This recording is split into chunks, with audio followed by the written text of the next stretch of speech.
After 10 days of threats from President Trump to levy tariffs on Mexican products because of migration into the United States, Mr. Trump announced Friday night that he had struck a deal to both stem the movement of people and avoid opening another front in a trade war.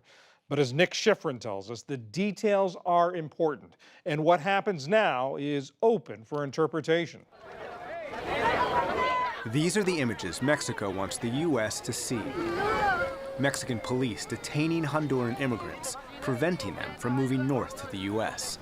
Mexico vows to accelerate the deployment of its National Guard to cities and its southern border. On its northern border with the U.S., Mexico promises to accept more Central Americans who applied for U.S. asylum and provide them with better shelter, food, and education than they currently receive. And Mexico promises to better track Central Americans currently waiting in long lines at Mexican immigration offices, Mexico's Foreign Secretary Marcelo Ebrard said today. We are going to ask them to register, and we will tell them what the options are. Mexico cannot permit a flow of 1.5 million people without knowing their names. President Trump told CNBC today the Mexican moves could work.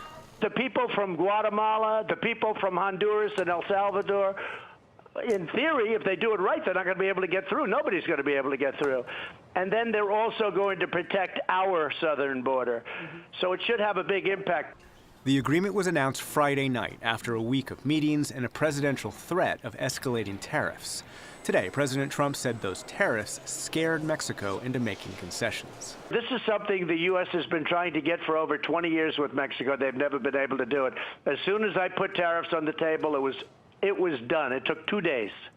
But Mexico had already promised to track Central Americans, deploy National Guardsmen, and accept asylum seekers. On ABC News, Democratic presidential candidate Beto O'Rourke called the tariff threat counterproductive. They might have accelerated the timetable, but by and large, the president achieved nothing except to jeopardize the most important trading relationship that the United States of America has. But this afternoon, Secretary of State Mike Pompeo said these agreements went further than Mexican promises made last year. The scale, the effort, the commitment here is very different from what we were able to achieve back in December. To talk about that debate and get a firsthand look at the impact of these agreements, we turn to our own Amna Nawaz, who's in El Paso, and journalist James Frederick, who's based in Mexico City and joins us from Tapachula, Mexico, Mexico's southern border near Guatemala. James Frederick, let me start with you. The steps that Mexico has promised, accelerating the deployment of National Guard, taking in more asylum seekers that are sent from the U.S., better registering people who are moving to the north. Are those steps new? I wouldn't say they're new. What I'd say they are is ramping up what Mexico's been doing for the last few years. This is not a brand new thing for Mexico to be detaining and deporting migrants, but this definitely feels like a ramp up.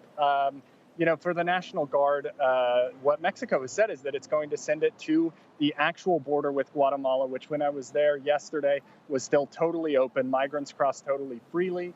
And so that would be new if Mexico enforced the border itself. Right now, all the enforcement it does is mostly on highways where it tries to catch migrants traveling in buses. So those highway checkpoints, you and I saw those when you and I were working together down there 2 years ago. They were sporadic 2 years ago.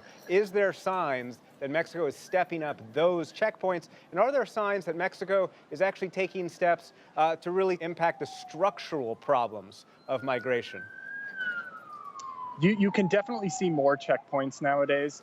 There's a lot more than when you and I were working together here. So you can feel that difference. Structurally, it's hard to tell if anything is really going to change here because, as we've seen many times, when you put authorities out on highways, that just means that most migrants go and they walk in more rural areas. Many are getting back on the freight train called La Bestia to try to get north. So there's more enforcement, but it's not clear whether that's just going to push migrants further out or whether that is actually going to stop people from getting to the U.S. Amna, one of the major attempts by Mexico, they say they're going to try and take in more asylum seekers who actually get to the U.S. And then come back into Mexico, offer them food, education, shelter. This is, as we've been talking about, something Mexico's already promised. Is there any sign that you've seen that Mexico has been doing this and is capable of doing it? So far, Nick, we visited a couple of shelters that cropped up to try to take in some of those migrants who have been sent back by the U.S. across legal ports of entry like this one behind me. Unequivocally, I'd say the answer is no. Look, there's not much that the Mexican government has been doing so far. That program that sends people back from the U.S. has been in place for months here in El Paso, is now going to be spread across the border, the southern border. But there just aren't the resources to be able to provide those kinds of services to those migrants. These towns on the Mexican side of the border towns there, they're being similarly overwhelmed. Here on the El Paso side, over in Juarez, they've got about 5,000 people they did not expect to be housing. The shelters that we visited asked the federal government for whatever help they can get. Some of them said so far over the last few months, they've only received 2 food shipments. That is it. That's the only assistance they've gotten from the Mexican government. Another place, they are reliant on the Mexican government to pay for their electricity bill. It hadn't been paid. The lights were off. They don't know when they're coming back on. So far, we have not seen the resources coming from the Mexican government in any kind of organized or regular way. I guess we'll have to wait and see what happens next. Amna, as you said, you're talking to a lot of Central Americans who are moving their way north or trying to get to the U.S.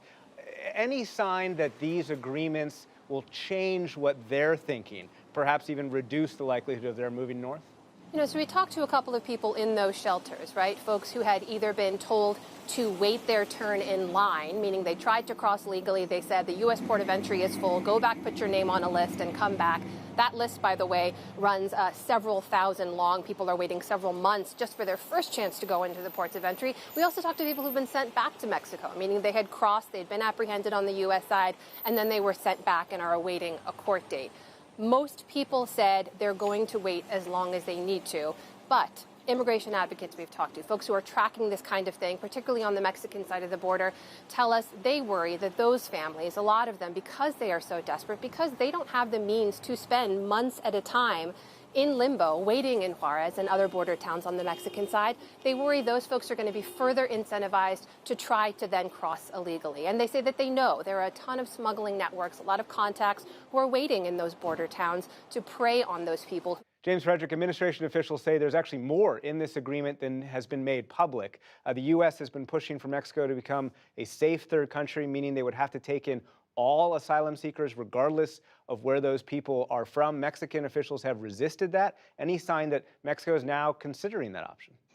Mexican officials have not said anything to that effect yet. I think the main thing to say about that is kind of echoing what Amna was saying up on the U.S.-Mexico border, is here on the Guatemala-Mexico border, there are tons of people, Central Americans as well as Africans and Haitians I've met here, are trying to apply for asylum in Mexico. Mexico's refugee agency only has a budget of $1.2 million, and it expects to receive 60,000 asylum seekers this year. So again, without the resources, it's just impossible that Mexico could really take in people who are fleeing their countries from persecution. Amna, you've been to that border so often. You've talked to so many people on both sides. You know so much about this issue. The challenge that James just described, are you seeing a fundamental shift or any change at all in those trends? Look, over time, we know that there are historically seasonal changes, right? As it gets hotter over the summer, those numbers could dip a bit. But for all the conversation around some of those pull factors, right? We talk about this a lot in Washington and in the U.S., that we need to change asylum laws, that other structural things need to change so people aren't incentivized to come. There isn't enough conversation around the push factors, those things that are forcing those people to leave largely those 3 Central American countries in the first place. So, there's consensus among a lot of folks we talk to, even right here in El Paso. We've got officials here saying unless we address some of those root causes, this isn't going to change anytime soon. Our own Amna Nawaz down on the border in El Paso. Journalist James Frederick joining us on Skype from the Guatemala-Mexico border. Thanks very much to you both.